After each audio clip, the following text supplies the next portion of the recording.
La historia que conocen no es más que el catálogo autorizado de los hechos. Pero ¿qué hay de los manuscritos abandonados en las sombras? ¿Qué revelaban realmente aquellos textos condenados como prohibidos, herejes o perdidos? Soy el curador. Bienvenidos a los archivos de Códice Oculto. Hoy, he recuperado de la bóveda uno de los expedientes más controvertidos. Estamos ante un texto que desafía directamente la narrativa establecida y lo que creíamos saber. Combinando una profunda investigación de archivo con análisis de inteligencia artificial, descifraremos la verdad oculta entre líneas. El sello se ha roto. Adentrémonos en el misterio que ocultan estas páginas. Imagina la escena. Estamos en el sótano de un museo en Berlín, un sitio lleno de polvo. Un conservador se topa con un manuscrito antiguo mal clasificado, que llevaba 30 años olvidado. Lo sacan a la luz en los años 90 y de repente la prensa internacional se vuelve loca. El titular es un bombazo: hallado un nuevo evangelio antiguo. Claro. Hoy vamos a analizar a fondo ese texto. Su nombre técnico es P. Berol 22220, pero todos lo conocen como el Evangelio del Salvador. Y nuestra misión es desentrañar un puzzle arqueológico que es fascinante. Es que la historia de este texto es un caso de estudio perfecto de cómo funciona la investigación hoy en día. ¿En qué sentido? Pues en que no se encontraron un libro completo, ¿sabes? Lo que tenemos ahora es una reconstrucción, un trabajo casi de Frankenstein, a partir de 3 fragmentos clave. 3. Sí, un códice de pergamino quemado que estaba en Berlín, unos trozos de papiro de Estrasburgo y un himno que apareció en un monasterio en Nubia, ya en la frontera con Sudán. Vaya, y todo esto nos deja con la pregunta central, la que lo cambia todo. ¿Estamos ante un evangelio gnóstico perdido del siglo II, una visión alternativa de Jesús? ¿O es, en realidad, una obra devocional mucho más tardía, del siglo VI, creada en el mundo de los monasterios egipcios? Vale, tenemos 3 fragmentos repartidos por media Europa y África. Empecemos por la pieza central, la que lo empezó todo, ese manuscrito de Berlín. ¿Qué era exactamente? Porque quemado no suena muy bien. No, no suena nada bien. A ver, es un códice, o sea, un libro con páginas, no un rollo, escrito en pergamino de piel de ternero. Ajá. Y está en copto saídico, que era la lengua literaria de los cristianos del sur de Egipto. Por el tipo de letra se dató en torno al siglo VI. Pero el problema, como dices, era su estado. El incendio. Exacto, un incendio muy grave. Imagina un libro con todos los bordes quemados. Y la parte de arriba de todas las páginas también. Te falta el primer párrafo de cada página. Ordenar eso era una pesadilla. Claro, me imagino. Un texto quemado, desordenado. ¿Y cómo pasas de eso a una historia con sentido? Te pones a adivinar el orden. Pues ese era el gran problema. Los primeros editores, Hedrick y Mireski, lo intentaron, pero su reconstrucción era, bueno, un poco caótica. La clave, y esto es un trabajo de detective espectacular, vino de otro sitio. De Estrasburgo, ¿no? Sí, de unos fragmentos de papiro que llevaban casi un siglo en la biblioteca de Estrasburgo, publicados en el año 1900. Se consideraban unos trozos sueltos de algún texto desconocido. Espera. ¿Me estás diciendo que estaban publicados a la vista de todo el mundo y durante casi 100 años nadie se dio cuenta de que eran parte de lo mismo? Exacto. Durante casi 100 años. Hasta que a finales de los 90, un coptólogo brillante, Stephen Emmel, se fijó en ellos. No sé cómo, si por el estilo, una palabra concreta. ¿Pero vio la conexión? Vio la conexión. Se dio cuenta de que encajaban perfectamente con el manuscrito de Berlín. Y al superponerlos, no solo rellenó huecos del texto quemado, sino que descubrió lo más importante. ¿El qué? Que el orden de las páginas que habían propuesto los primeros editores estaba completamente equivocado. Fue como encontrar la foto de la caja de un puzzle. De repente, todo cobró sentido y la narrativa empezó a fluir. Increíble. Y me has dicho que el puzzle no acaba ahí, que la pieza final vino de un lugar totalmente inesperado. Totalmente, mucho más al sur. Nos vamos a la frontera entre Egipto y Sudán, a una región que se llamaba Nubia. En 1965, unos arqueólogos descubrieron allí los restos de un monasterio, un lugar llamado Qasr el-Wills. Vale. Y entre los hallazgos apareció un códice del siglo X, Mucho más tardío, pero casi en perfecto estado de conservación. Y dentro un himno con un título muy sugerente, La Danza del Salvador. La Danza del Salvador. ¿Y qué tiene que ver con nuestro texto quemado? Pues que ese himno era una versión prácticamente completa del himno a la cruz que aparecía todo quemado y fragmentado al final del manuscrito de Berlín. Vaya bombazo. Fue un bombazo, sí. Por dos razones. Primero, demostraba que este Evangelio del Salvador no era un texto raro y olvidado. Formaba parte de una tradición viva que se copió durante siglos y que llegó hasta las fronteras del cristianismo. ¿Y la segunda razón? La segunda es casi más importante. El título, La Danza del Salvador, sugiere su uso. Esto no era para leerlo en silencio, estaba diseñado para ser representado, cantado, quizá incluso bailado, en las ceremonias de los monasterios. Entonces, ¿qué hay en este texto?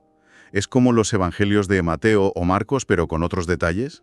Para nada, no tiene nada que ver, no es una biografía, es una colección de diálogos entre Jesús y los apóstoles, después de la resurrección, y todo mezclado con visiones cósmicas e himnos. Suena diferente. Mucho. La primera escena, por ejemplo, es en el Monte de los Olivos.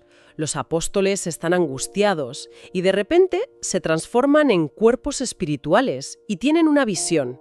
Ven a un Jesús de tamaño cósmico. Cósmico. Sí, con los pies en la montaña, pero la cabeza en el séptimo cielo.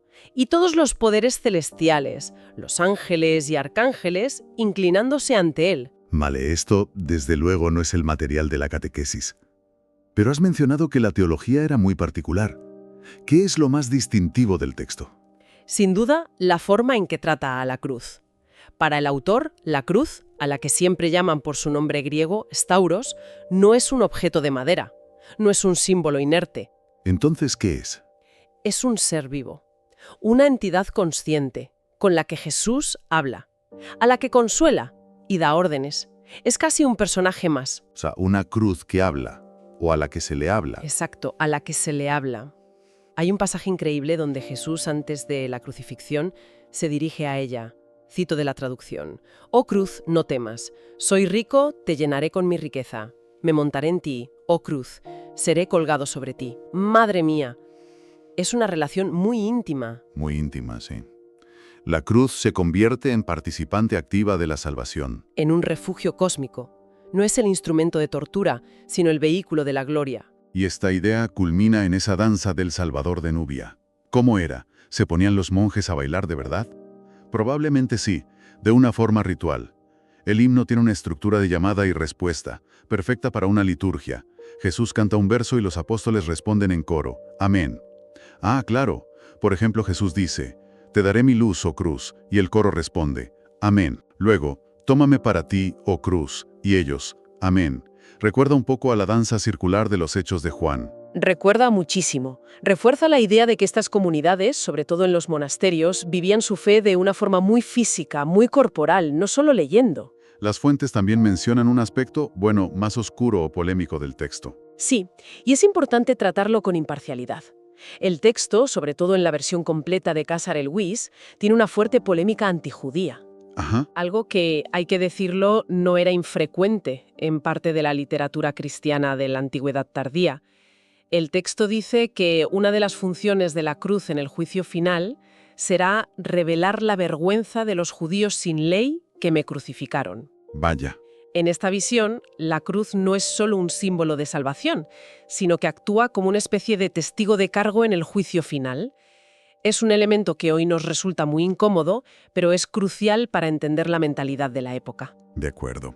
Tenemos un texto reconstruido, visiones cósmicas, una cruz que casi habla. Esto nos lleva al gran debate. ¿Cómo encajamos esto? ¿De dónde? Y sobre todo, ¿de cuándo es? Esa es la pregunta del millón. Y aquí hay dos teorías totalmente opuestas. La primera, la tradicional, es la que defendieron sus primeros editores, Hedrix y Mirecki, y que popularizó gente como Bart Ehrman. Y ellos estaban convencidos de que era un texto muy antiguo, ¿no? ¿Del siglo II? Convencidísimos. Pero a ver, académicos de ese calibre, ¿alguna razón tendrían? ¿Qué pistas les llevaron por ese camino, por el camino gnóstico? Es una pregunta excelente, porque sus razones parecían muy sólidas. Primero, la fecha. La situaban entre el 120 y el 180 DC, en plena efervescencia agnóstica. Segundo, el género. Lo llamaron Evangelio gnóstico. Y las pruebas. Pues varias cosas. El texto llama a Jesús el Salvador, un título muy común en esos círculos. Contiene frases como «no dejéis que la materia os domine», que claro, suena muy gnóstico. Y además parecía no depender de los evangelios canónicos, sino de una tradición oral muy antigua. Si fuera así, la implicación es enorme. Sería una nueva fuente primaria del cristianismo primitivo. Exacto. Por eso fue tan sonado. Parece un caso bastante sólido. Entonces, ¿cuál fue la bomba que hizo que el mundo académico cambiara de opinión de forma tan radical? Pues la bomba fue un trabajo filológico y de contexto mucho más profundo, liderado por especialistas como Aline Sucio.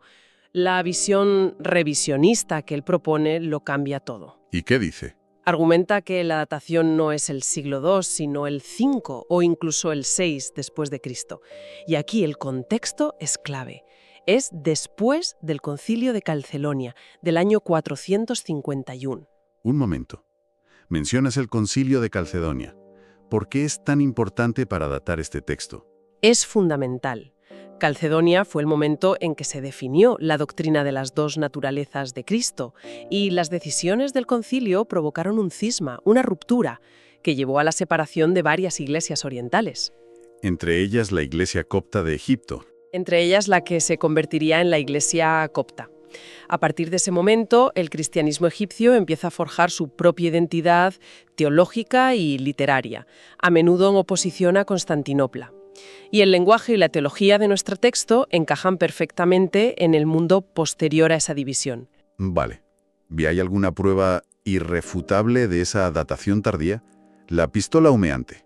La hay, y está en el lenguaje. Sucio señaló una fórmula muy concreta. En el texto, Jesús llama a los apóstoles «o santos miembros». Santos miembros. Sí. Esa expresión es completamente inexistente en la literatura cristiana del siglo II. No aparece en ningún sitio. Sin embargo, es una fórmula de tratamiento muy común, casi un cliché, en la literatura copta de los siglos V al VIII. Es una huella dactilar. Es una huella dactilar lingüística, exacto, que sitúa el texto sin ninguna duda en el Egipto de la antigüedad tardía. Además, todo lo demás, esa teología de la cruz, el enfoque en la liturgia, la danza, encaja como un guante con la cultura de los grandes monasterios coptos del desierto. Así que el gran titular aquí no es «Se descubre un evangelio perdido», sino más bien «Así es como el cristianismo se reinventaba a sí mismo 500 años después». No es un texto herético, sino una obra de ficción piadosa creada dentro de la Iglesia Ortodoxa copta. Exactamente. Ya no se clasifica como un evangelio, se considera una memoria apostólica, que era un género literario popular en el Egipto copto. Eran historias para la educación litúrgica, para inspirar la devoción de los monjes. No pretendían competir con los evangelios, sino complementarlos. El viaje ha sido fascinante. Empezamos con un manuscrito quemado, anunciado como una ventana a los orígenes perdidos del cristianismo, y terminamos con una obra reconstruida que nos revela algo quizá más interesante: la increíble imaginación y la vibrante vida litúrgica de los cristianos coptos del siglo VI. Totalmente. Y esto no le resta valor al texto, al contrario. En cierto sentido lo hace más valioso. Porque el Evangelio del Salvador ya no es un documento sobre orígenes perdidos, sino el testimonio de una tradición viva, en plena evolución. Nos muestra cómo una comunidad, siglos después, encontró su propia voz teológica y artística para expresar su fe. Nos enseña que la fe no es algo estático, sino algo que se adapta, crece y se expresa de formas increíblemente creativas. Y todo este análisis nos deja con una idea final para la reflexión. Las fuentes que hemos visto dejan claro que el himno del Amén, o la danza del Salvador, no era solo para leerse. Estaba diseñado para ser interpretado, cantado, quizá incluso bailado. Y esto nos obliga a preguntarnos algo. ¿Qué parte de la experiencia religiosa antigua no se basaba en la lectura silenciosa de textos como la conseguimos hoy, sino en la performance, en el movimiento, en el ritual multisensorial? ¿Cómo podría cambiar nuestra comprensión de la fe si la consideráramos no solo como algo que se cree, sino como algo que, fundamentalmente, se hace?